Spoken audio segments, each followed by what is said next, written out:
The Avengers have recently undertaken a series of missions that they can only partially remember, leading them to suspect they are being covertly prepared for a coming conflict.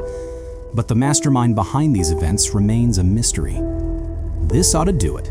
This ought to put it to rest, an outside observer remarks, the grand manipulator, watching unseen. Spider-Man stands before the Avengers, holding the resequencer. He tells them they are being mind-controlled. The device in his hand, once tuned to the right frequency, can reconfigure their thoughts without them even realizing it. He tells them they are being used, played. He continues, explaining there is a man behind all this trouble, someone who has been making them do things they don't remember. He reminds them of yesterday's fight at the warehouse and insists it wasn't really them. He says he has a living buddy at the university who is ready to deactivate the resequencer and free their minds. Once it's done, they can all be friends again. The Avengers listen, unaware that the grand manipulator watches from afar, the true architect behind their confusion. Captain America steps forward, his voice firm but even. He agrees with Spider-Man's plan, saying it sounds like a great idea and that they all want to resolve this without anyone getting hurt. Then his expression hardens. He tells Spider-Man it isn't them who are being mind-controlled, it's him. Spider-Man pauses, uncertain. He replies that such a statement is exactly what a mind-controlled person would say. Thor calls his name. Spider-Man greets him casually. Thor warns him to hand over the device, explaining that if Spider-Man's friend deactivates it incorrectly, it will scramble the minds of everyone in New York City, including his own. Thor studies him, calm but ready. He says he likes Spider-Man's mind. It is amusing, sometimes annoying, but mostly amusing. Spider-Man answers that Thor would be surprised how often he hears that. Thor replies that he would not. The moment structures. Spider-Man glances between his teammates and the resequencer in his hand. He knows what's coming. They're not going to get through this without a fight. He braces himself, sizing up the Avengers, Earth's mightiest heroes, knowing he will probably lose. Spider-Man makes his move. The Avengers had closed in, and the moment for talk was gone.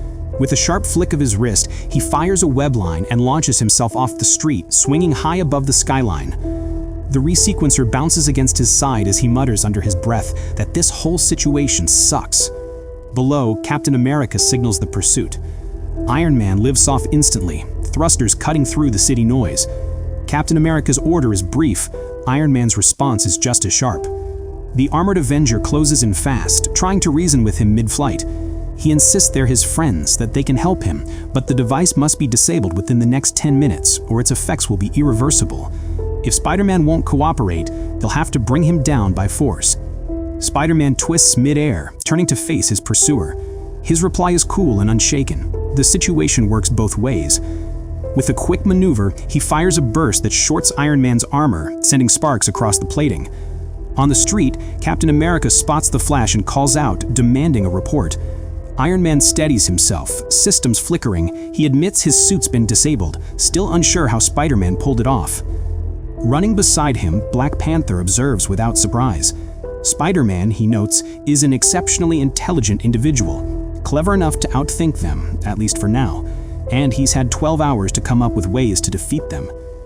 Ahead, Spider-Man bursts onto the street, sprinting between cars and weaving through traffic with the resequencer strapped to his side. Big-time superhero coming through, he calls, leaping over a taxi before firing a web line that carries him across the intersection. Behind him, She-Hulk charges into pursuit, her long strides shaking the pavement. She admits to T'Challa, intelligence has its limits. Some things can't be beaten no matter how smart you are. A good right cross, she adds, is at the top of that list. She lunges, but Spider-Man swings clear, flipping over her reach and leaving her behind. Damn it, she mutters as she misses. Captain Marvel streaks past above the street, assuring Jennifer she's got him. In an instant, she intercepts Spider-Man mid-air and locks onto his arm, demanding the resequencer. Spider-Man meets her eyes for a brief moment. His tone softens. He apologizes, sincerely. I'm really sorry about this, Carol. Before she can respond, he flicks his wrist. Something small and metallic snaps loose from his glove and lands against her lips. Sorry about what? She manages before her voice cuts off. Spider-Man breaks free, launching himself upward, already putting distance between them. Every second counts now. A burst of webbing strikes across Carol's mouth before she can finish her sentence. Spider-Man swings away, his voice steady as he reassures her not to panic. The webbing will dissolve in less than 60 seconds, he promises.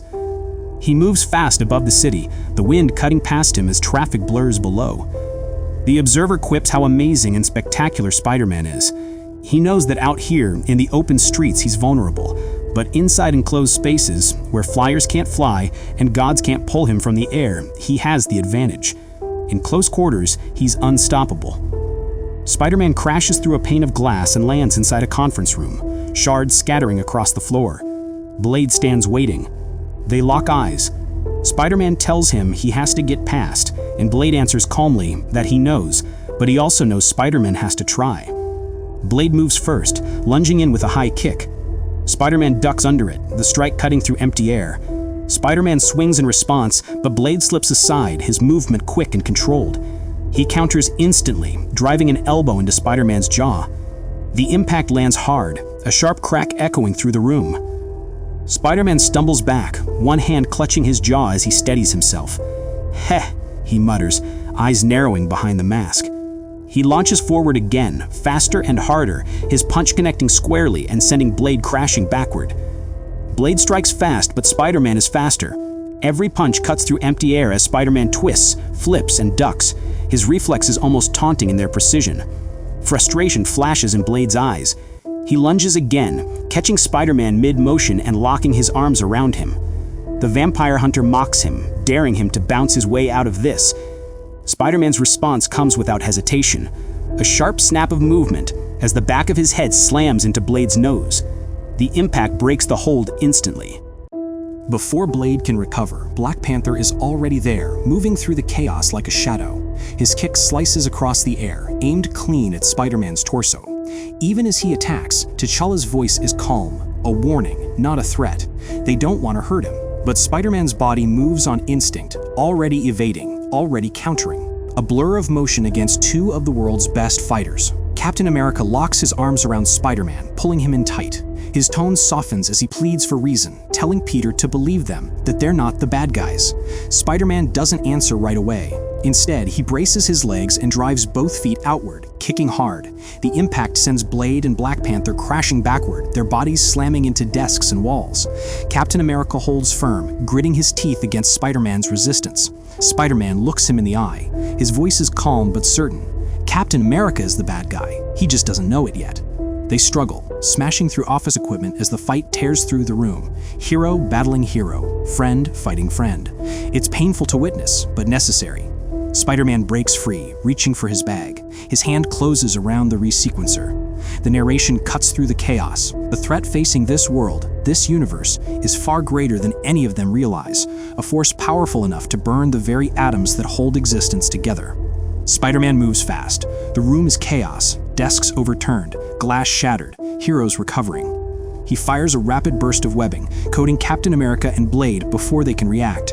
Thick strands spread across the floor and walls, sealing them in place. He doesn't hesitate. A swing of his wrist, a flick of his web shooter, and he's out through the broken window, launching himself back into open air. The unseen narrator watches from a distance. They wish they could do more, something solid, something concrete, but intervention has limits. They can only nudge, they can only guide. Outside, Spider-Man streaks across the skyline, moving fast between the buildings. For a moment, it seems he's clear.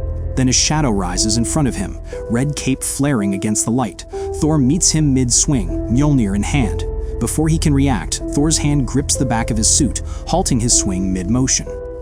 Still locked in midair with Thor, Spider-Man makes a desperate move.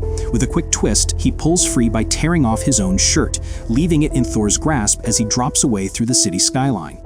Above, Captain Marvel hovers midair, eyes sweeping across the city. She asks the others if anyone has a visual, her voice sharp, impatient, scanning every block for movement. She-Hulk lands on the roof of a speeding bus, crouched low as she looks around. She asks if Spider-Man can turn invisible, referring to Miles, the other Spider-Man, who can disappear from sight when cornered. But Peter is already on the move, pressed against the side of a passing vehicle, blending with the rhythm of the city. His breathing steadies as he plans his next swing. Up above, Iron Man's sensors catch the faintest trace of movement. His voice cuts through the comms. He's found him. Spider-Man swings through the city, Iron Man close behind, streaks of repulsor light cutting across the sky. He calls back to Stark, warning him that his mind has been taken over by a lunatic determined to rule the world. His tone stays sharp but laced with his usual sarcasm, admitting that they've all faced strange situations before, just not like this. Iron Man fires. The blast slices clean through the web line, snapping it mid-swing. Spider-Man drops fast and lands on his feet, crouched low on the street below. Above, Iron Man hovers in place, one hand raised, the repulsor glowing at full charge. His voice is calm and mechanical as he warns Spider-Man not to move, because if he does, he'll fire. Iron Man studies the small device in his hand, calling it a nifty little gadget. Spider-Man responds casually, saying he'd plans to turn it into a spider-shaped tool, but never got the chance, maybe next time. Iron Man dismisses the idea, noting there won't be a next time. His armor has already adapted to whatever the device did. Spider-Man only nods, saying he figured as much. Suddenly, a flat mechanical voice comes from inside Tony's armor, the suit's operating system detecting an anomaly. Incongruity detected. Excuse me a moment. Thor steps forward, his tone calm but firm, demanding Spider-Man's shirt in exchange for the device. Peter smirks, complimenting how dignified the word contraption sounds coming from the God of Thunder. Thor eyes the handoff skeptically. He remarks that Spider-Man surrendered it a little too easily. Peter tilts his head and asks if he really did. Behind them, Captain America's voice cuts in. He realizes the trick. Spider-Man switched the device. He asks where the real resequencer is. Spider-Man meets their gaze, regret mixed with resolve. He tells them he's sorry, but he knew they'd stop him. He only needed to keep them distracted long enough. While they were fighting him, the real resequencer had already been delivered to a laboratory across the city. Iron Man's sensors pick up the resequencer's energy signature. He warns the team that it's been activated, and if they don't reach it in time, the consequences could be catastrophic. The Avengers crash through the laboratory windows, glass shattering around them. The scientist works furiously, repeating that it's not ready, not yet, until, with a surge of relief, he shouts that the device is deactivated. Captain Marvel glances around the room, steadying herself before cautiously asking how everyone feels. The team steadies themselves after the surge, each taking a moment to assess their condition. Iron Man reports he feels fine.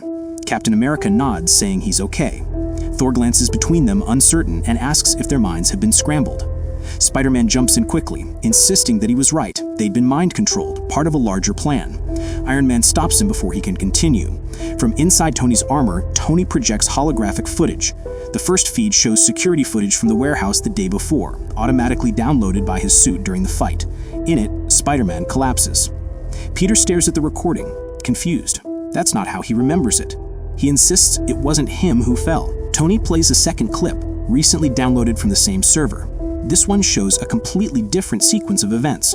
Both videos, Tony explains, are authentic, and both share the same timestamp. Black Panther studies the projections, his tone measured. Their memories have been altered again. This time, there are two distinct strands of reality coexisting within the same timeline. She-Hulk frowns, asking how that's even possible. Spider-Man lowers his hand to his face, thinking aloud, two versions of reality, both equally valid. Is that a mistake or intentional? The professor turns from his equipment, calm and certain. He tells Spider-Man it's by design. Spider-Man steps forward, uncertain, calling out to the man he thought he knew. The professor turns slowly, calm and detached, revealing that his identity, Samuel Crassus, never truly existed. He hadn't been real before yesterday. The truth hits Peter immediately. The scientist he trusted is no ordinary man, but the grand manipulator himself, a being who doesn't control minds, but bends reality. Dark energy begins to ripple across the professor's body as he lifts the resequencer, his form flickering and breaking apart. He explains that he doesn't merely influence reality, he tears it apart and rebuilds it at will. The Avengers demand to know why. The professor answers without hesitation. They were distractions, all of them. Whenever they drew too close to uncovering his plans, he rewrote history to divert them. Each false memory, each altered event had been placed to keep them chasing shadows. Their predictability, he admits, made the process effortless. As his body continues to unravel into light and shadow, he describes himself as a man of two minds, one human, a disregarded genius, and the other, alien, an explorer from beyond dimensions who carries knowledge no mortal could comprehend. Now, with the resequencer in his possession once more, the professor declares his intention to reshape the world, not as it is, but as he wills it to be. As the professor activates the resequencer, something goes wrong. Energy begins to surge uncontrollably through the device, and his expression shifts from triumph to confusion. The air thickens with distortion. The professor's form flickers violently as cracks of light tear through his body. Across the room, Spider-Man watches, unshaken. He'd suspected their supposed friendship wasn't real, and before the battle began, he had quietly examined the device and made his own modifications, a safeguard for exactly this moment. The resequencer overloads, releasing a blinding energy. The professor stumbles toward it in desperation, but the surge consumes him before he can reach it. His body disintegrates into a storm of light and shadow, his final cry swallowed by the collapse. When the light fades, Spider-Man stands over the fallen form of the man who had nearly rewritten reality itself. He looks down uncertain, unable to tell whether the world has been restored or rewritten once again. In the aftermath of the battle, Iron Man arranges for the resequencer to be teleported to his mountain facility for analysis. Around him, the team gathers, tired but calm now that the threat has passed. Spider-Man breaks the silence first. True to form, he starts to apologize, admitting that it's probably just a reflex, part of who he is, since technically he hasn't done anything wrong. Before he can finish, She-Hulk cuts in with a smile, assuring him it's fine. They're all sorry too. The tension eases, and Peter responds with quiet relief, thanking her. As the team begins to disperse, Captain Marvel steps beside him. There's a brief, almost awkward exchange, an unspoken acknowledgement of their earlier clash. The moment passes quickly, and she walks away. Behind them, the scene fades to stillness. But somewhere, unseen, another presence watches. The voice of the unseen manipulator notes that the Avengers had come dangerously close to uncovering the truth. Jumping ahead of schedule could have ruined everything. Next time, the approach would need to be slower, quieter, more subtle. They are intelligent, after all. For humans. The lab was quiet, save for the faint hum of dormant machines. Captain America stood still, the air around him heavy with unease. Then, softly, he broke the silence. "Hello," he said into the void. Somewhere beyond the walls, beyond even reality itself, something stirred. A voice, distant yet immediate, whispered back. "What?" He didn't flinch. He continued. "I know you're there. I can't see you, but sometimes I can feel you. I know you're watching." The presence hesitated. Who's he talking to? What's he doing? Its tone a mixture of alarm and confusion. Steve's expression hardened. This was clever, giving us a villain, a name, a face, someone to blame. You couldn't have us asking too many questions, could you? Who knows where that speculation might have led us? The voice faltered. "Oh no, no, no. You gave us the Grand Manipulator, and for a while it worked. The moment you did, our possibilities narrowed. But it was too little, too late. You'd already made your mistakes. The longer it went on, the more you had to change, the harder it became to keep control. Is that it? Or did you just get sloppy?" A tremor of panic rippled through the unseen consciousness. "I have to fix this. I have to..." Steve stepped forward, defiant. "You're listening to me. You're paying attention. If I were Emma Frost or Charles Xavier, maybe I'd even see you right now. But I don't need psychic powers to recognize your power." The air darkened. The voice, once distant, now thundered in his head. "Stop it. Stop it. Stop it. Stop it. Stop it." Captain America didn't move. He only stared into the darkness that stared back. Captain America's voice cuts through the silence, steady and resolute. The unseen presence has fallen quiet, but he knows it's still there, watching. He steps closer, eyes fixed forward, gaze unwavering. Every line of his face hardens with conviction. And then, with quiet fury, he points directly ahead, not at a person, but at something far greater. "And I'm coming for you, Beyonder."